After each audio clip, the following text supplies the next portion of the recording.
Hey guys, Professor Bill, Comic Book University, Atlantis Attacks issue number 1. This was a really good comic, and I hope that doesn't come back to bite me in the butt, because that's not necessarily a good thing when we're talking about the people involved. What do I mean by that? Stick around, I'm happy to explain. Okay, let's talk about who made this comic book, then we'll get into that. The Serpent in the Tower, Part 1. Writer Greg Pak, artist Ario Anindito, Rachel Rosenberg doing the colors, letters by VC's Joe Sabino, cover art by Rock-Hee Kim. There are 3 variant covers here. The Hidden Gem is by Bill freaking Everett and Chris Sotomayor. Then there's 2 other variant covers by Jae Hyung Lee and Ron Lim and Israel Silva. Boom, let's go. So the introduction to this book, plus what actually happens in this book, keeps you updated on everything. It keeps you abreast of everything that's happened in the other 3 books that led up to this. That is the New Agents of Atlas. I believe there are 5 issues of that.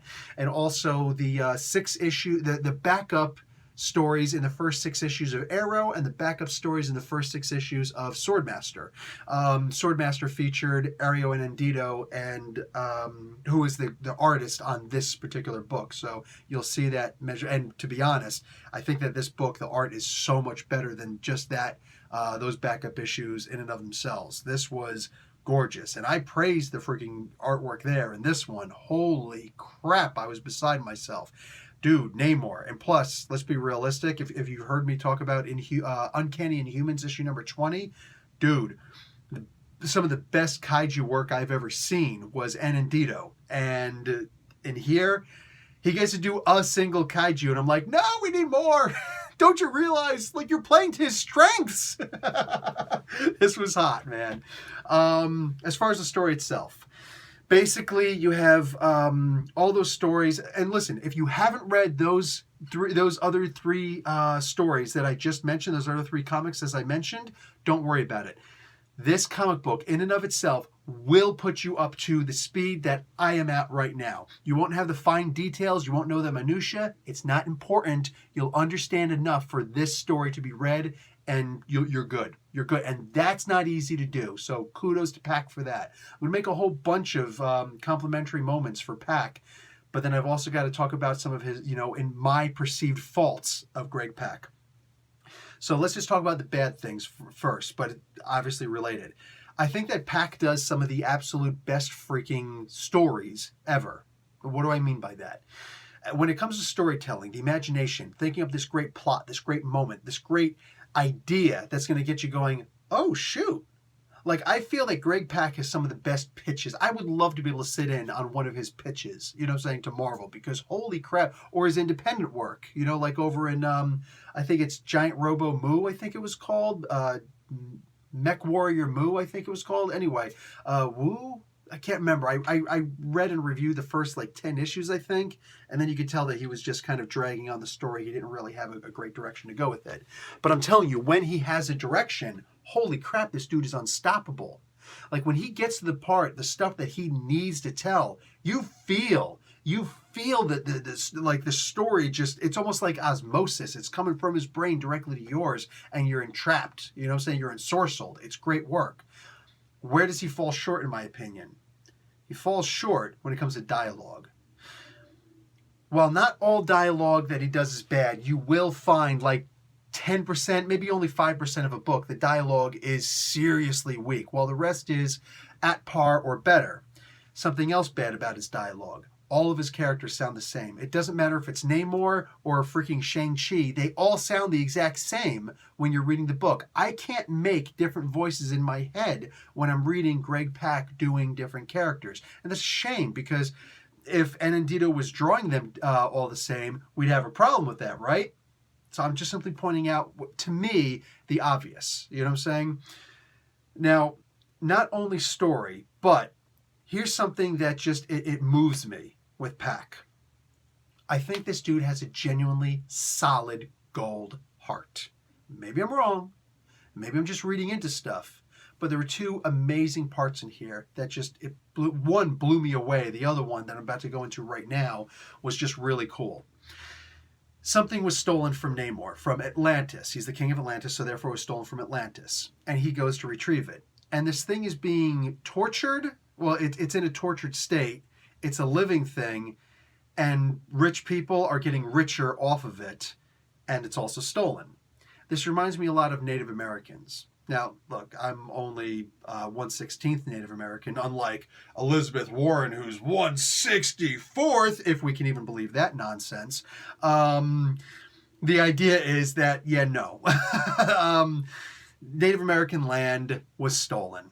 If you can't acknowledge that, I don't know what else to say. You know what I'm saying? If you can't acknowledge that we enslaved, and by we, dude, Native American, Cherokee, and on top of that, mostly Italian, Sicilian. When did I ever, but I'm willing to say, we, as Americans, we, even though I'm living in Canada, we enslaved a people. Reparations, yes, necessary, okay? All that being said, oh, and if you got a problem with me, my bleeding heart liberal stuff, that's perfectly cool. You can go piss off and go someplace else. I don't need you in my channel. Leave your little dislike. Just go away. You're not needed here. What do you call it? I do sometimes talk politics here, and I believe that I've got good politics. So, bye-bye.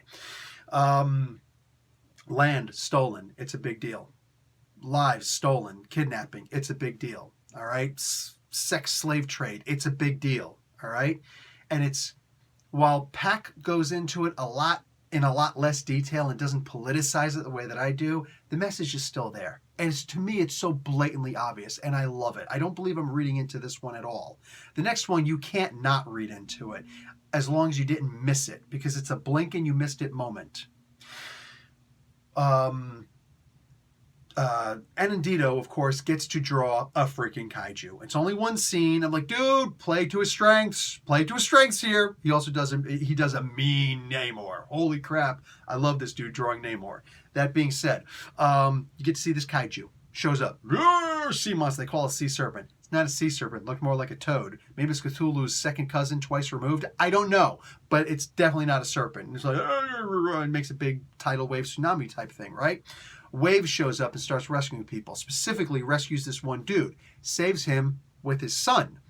This dude has been inconvenienced. Oh, he's bothered that he's been inconvenienced. There's a monster here. I'm just trying to enjoy my vacation. So now he wants to go back. It's like, you know what? I'm going to use these pan gates and I'm going back to my home country. I can't take it. Send me back home.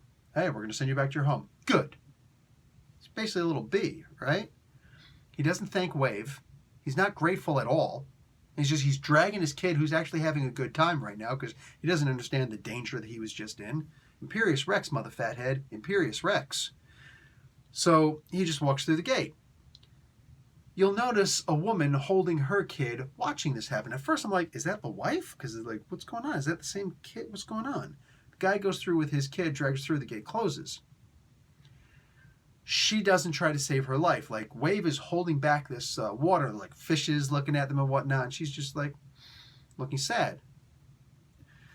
Wave says, why can't you, why aren't you going through? She says, I'm actually from Madripoor, and my tribe basically will, is under death threats from the Madripoorian crime lords, and they will freaking kill me if they see me go back through. So I can't go back. She's like, oh, you're one of the refugees. Yeah, I think Greg Pak has a solid heart, man. Because, we live in a world, or at least a country, where people are put in cages because they dared to seek refugee status the legal way. But we want to send a message, don't come through our borders no matter what. Don't even obey our laws when you come across. We just don't want you. So they put them in cages, separate them from their families and things like that. And we don't care that, oh yeah, you can actually be killed if you go back. Why are people willing to go through this kind of torture? Because what awaits them on the other side is worse. There's the Somali saying, a mother does not put her child in the ocean unless the sharks in the sea are safer than what they left on land. And not many countries have had a worse refugee crisis than Somalia. There are some who've had it worse, the Rohingya, case in point, but the idea, like South America, a lot of it's a really dangerous place. And why are they still willing to risk being put in cages and separated from their kids and things like that? Because there's at least the chance that they'll actually survive, that they'll actually live. And they know what awaits them if they turn around and go back the direction they came from. No mother puts their child in the ocean unless the sharks in the sea are less dangerous than what awaits them on the land for which they left. My God. And you actually get to see a moment like that. I started to get a little bit choked up when I read it, you know? I feel bad talking about some of the perceived faults that Greg Pak has, because these two moments were great, especially that last one. My God, man. Beautiful human being. Now let's say something bad about him, try and even up the odds. I doubt it's him. But Marvel has this thing about, hey, we're going to sell a whole bunch of trade paperbacks, so you got to make sure that all the story arcs that you're going to tell are in like 5 or 6 issues. This way we can sell some trade paperbacks. Except, what if I've got a 7-issue story to tell? What if I've only got a 3-issue story to tell? You're making me either shorten, condense, and rush a story, or lengthen it and make it boring, drag it out. How come I can't just tell the story that I want to tell? Why can't you just simply... Because they basically want cookie cutter, oh, this is the price that we put in our trade paperbacks. Why can't you simply sell a trade paperback of simply 3 issues and simply make it a lower price and figure out what it's supposed to be? Because, no, you're lazy. You're lazy, and you're basically automating creativity. And that's a damn shame. There are some writers who I see, and some I've talked to, and they admit they fight back against it. Like, no, I've got 4 issues to tell, and here's 4 issues. You don't like it? Fire me. Fire me, put somebody else on the book. But they have enough clout to do that. I don't know if Greg Pak has enough clout to do that, but I do know that he has enough creativity to do that if he wanted to. I don't know what the independent places sell or whatnot, but like he's already telling a team book story of a bunch of characters who most of us don't know almost anything about. So I'm pretty sure he could do that in the independent scene of characters who we generally don't know anything about, but he could build them from scratch. You know what I'm saying? So there's that, but I'm not here to tell anybody how to put food on their table. What I am saying is, I do know what Marvel does, and that's messed up. But even with that being the case, when Greg Pak does that, he's not good at doing that. Some people are pretty good at putting things that you can't quite tell are fluff, but turns out they're fluff, or they actually add to the story and make it in a good way. Greg Pak doesn't seem to have the capability of doing that. When I say that this first issue is great, and that's probably a bad thing, it's because if he doesn't have exactly 5 issues of a story to tell, that means the next 3 books are going to suck. They're going to drag, they're going to be whatever. It's going to be, you could tell that you could take all 3 of those books and stick them together for 1 issue, and it's like, wow, this would be a great story, but all this extra fluffy stuff they're putting in between, it's going to drag it. And I'm going to hate it, right? But then the final issue will be like, wow, right?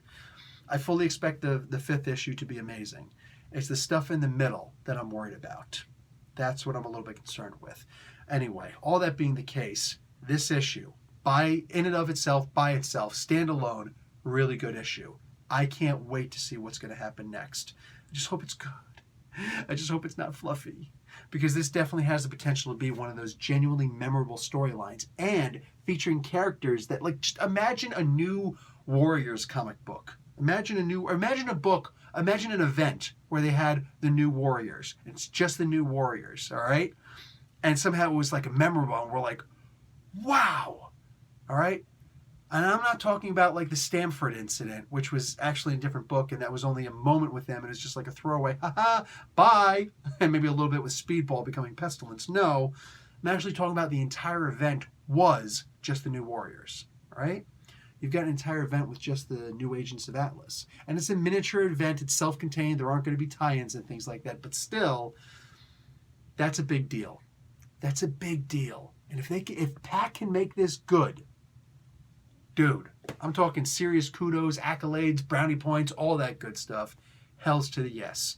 And I really hope that's what we're going to get here.